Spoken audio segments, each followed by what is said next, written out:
Good evening, everybody. In this video, we are going to proceed with the topic oxides of the group number 16. So, what are oxide? Basically, the binary compound of oxygen with other elements, यानी कि oxygen के दूसरे element के साथ जो boundary compounds बनते हैं उनको हम ऑक्साइड्स कहते हैं.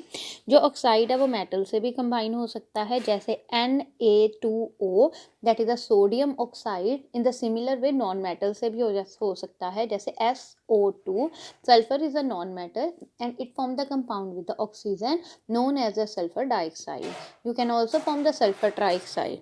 And जो ऑक्साइड के केस में ऑक्सीडेशन स्टेट होती है ऑक्सीजन की, that is always -2. Now classification of oxide, it may be simple और मिक्स्ड ऑक्साइड. सो सबसे पहले हम पढ़ेंगे सिंपल ऑक्साइड्स. तो सिंपल ऑक्साइड्स को हम एसिडिक ऑक्साइड और बेसिक ऑक्साइड के बेसिस पे दो तरह जो है क्लासिफिकेशन दे सकते हैं. तो सबसे पहले है एसिडिक ऑक्साइड. तो ये जब कुछ ऐसे ऑक्साइड्स होते हैं जो वाटर के साथ कंबाइन होकर एसिड्स प्रोड्यूस करते हैं. बेसिकली ये जो एसिडिक ऑक्साइड्स होते हैं वो नॉन मेटल्स के ही ऑब्जर्व किए जाते हैं. जैसे sulphur dioxide, sulphur is a non metal और इसका जो ऑक्साइड है जब उसको वाटर के साथ आप रिएक्ट करेंगे तो आपको सल्फ्यूरस एसिड मिलेगा. In the similar way SO3 plus water H2SO4. तो याद रखना है कि जो नॉन मेटल के जो ऑक्साइड्स होते हैं that are of acidic and neutral भी होते हैं, लेकिन अभी आप पहली जो हम टाइप कर रहे हैं एसिडिक वो माइंड में रखें. और फर्दर कार्बन डाइऑक्साइड को वाटर के साथ करोगे तो CO2 plus H2O it will form H2CO3 which is the formula of the carbonic acid. In the similar way P4O10 phosphorus is a strictly non metal. जब उसको वाटर के साथ react करते हैं तो phosphoric acid. The similar way N2O5 on hydrolysis give nitric acid. Then the Cl2O7 chlorine oxide it will also give the perchloric acid. Now अभी ये acidic nature के हैं तो आप इसको न्यूट्रलाइज कैसे कर सकते हो हाइड्रोक्साइड से रिएक्ट करके. जैसे SO2 को अगर हम 2NaOH से रिएक्ट करते हैं तो ये न्यूट्रलाइज होता है leading to give the salt and water.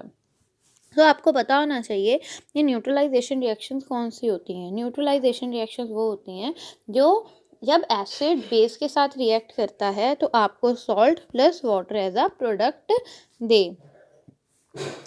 और जो ऑक्सीडेशन स्टेट होती है जो higher oxidation states of metal वो भी हमें एसिडिक करैक्टर ही शो करते हैं. जैसे Mn है तो ये मेटल, लेकिन हायर ऑक्सीडेशन में है तो ये भी कैसा नेचर शो करेगा, एसिडिक नेचर शो करेगा. तो ये अभी आपको जो रिएक्शन है अच्छे से याद करनी है. नेक्स्ट आ गया बेसिक ऑक्साइड.